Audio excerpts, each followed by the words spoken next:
আজকে বিষ্ণু পুরাণ থেকে একটা গল্প আমি পড়ে শোনাচ্ছি। এই গল্পটির নাম হচ্ছে শ্বেত ব্রাহ্মণের উপাখ্যান। সেকালে শ্বেত নামে এক ব্রাহ্মণ গৌতমী নদীর তীরে কুটির নির্মাণ করিয়া বাস করিতেন। ব্রাহ্মণ শিবের পরম ভক্ত। প্রতিদিন নিষ্ঠার সহিত শিবের বন্দনা করিতে করিতে ক্রমে তাহার মৃত্যুকাল উপস্থিত হইল। তখন তাহাকে লইয়া যাইবার জন্যে যমদূতেরা আসিয়া উপস্থিত, কিন্তু শিবভক্ত ব্রাহ্মণের ঘরের ভিতরে তাহারা প্রবেশই করিতে পারিল না। এদিকে বিলম্ব দেখিয়া যম মৃত্যুকে জিজ্ঞাসা করিলেন, সেই শ্বেত ব্রাহ্মণ এখনও আসিল না কেন? দূতেরাই বা কেন ফিরিয়া আসিতেছে না? বাস্তবিক তুমি মৃত্যু, তোমার কাজে এমন অনিয়ম হওয়া কখনোই উচিত নয়। এ কথায় মৃত্যুর বড়ই রাগ হইল এবং তিনি নিজেই ব্রাহ্মণের কুটিরে চলিলেন। সেখানে গিয়া দেখিলেন যমদূতেরা ভয়ে ভয়ে কুটিরের বাহিরেই দাঁড়াইয়া আছে। তিনি তাহাদিগকে বলিলেন, এ কি, তোমরা বাহিরে দাঁড়াইয়া কেন? দূতেরা বলিল, স্বয়ং মহাদেব শ্বেত ব্রাহ্মণকে রক্ষা করিতেছেন, কাজেই আমরা তাহার দিকে চাহিতেও ভরসা পাইতেছি না। মৃত্যু তখন ব্রাহ্মণের নিকটে গেলেন। কে মৃত্যু, কাহারাই বা তাহার দূত, এ সম্বন্ধে ব্রাহ্মণ কিছুই জানিতেন না। সুতরাং তাহার ভ্রুক্ষেপও নাই। তিনি এক মনে মহাদেবেরই পূজা করিতে লাগিলেন। এদিকে শিবের অনুচর দণ্ডে মৃত্যুকে পাশা হস্তে দ্বারে দণ্ডায়মান দেখিয়া জিজ্ঞাসা করিল, তুমি এখানে কি দেখিতেছ? মৃত্যু বলিলেন, আমি শ্বেত দ্বিজকে লইতে আসিয়াছি। দণ্ডী বলিল, তুমি এখান হইতে চলিয়া যাও। এ কথায় মৃত্যু অতিশয় ক্রুদ্ধ হইয়া শ্বেত দ্বিজকে পাশা ছুঁড়িয়া মারিলেন। দণ্ডীও ছাড়িবার পাত্র নহে। তাহার হাতে ছিল মহাদেবের দণ্ড। সেই দণ্ড দিয়া মৃত্যুকে ধরাশায়ী করিল।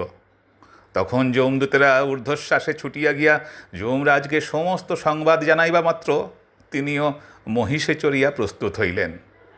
যমরাজার সৈন্যেরাও সাজিয়া গুজিয়া তাহার সঙ্গে চলিল। শ্বেত ব্রাহ্মণের বাড়িতে গিয়া সকলেই উপস্থিত। দলবলসহ মহিষে চড়িয়া যমকে আসিতে দেখিয়া শিবের লোকেরাও যুদ্ধের জন্য প্রস্তুত হইল। তখন সেখানে যে যুদ্ধ আরম্ভ হইল সে অতি ভীষণ। কার্তিক তাহার শক্তি দিয়া যমের লোকেদের কাটিয়া খণ্ড খণ্ড করিতে লাগিলেন। অবশেষে যমরাজকেও গুরুতর রূপে আহত করিলেন।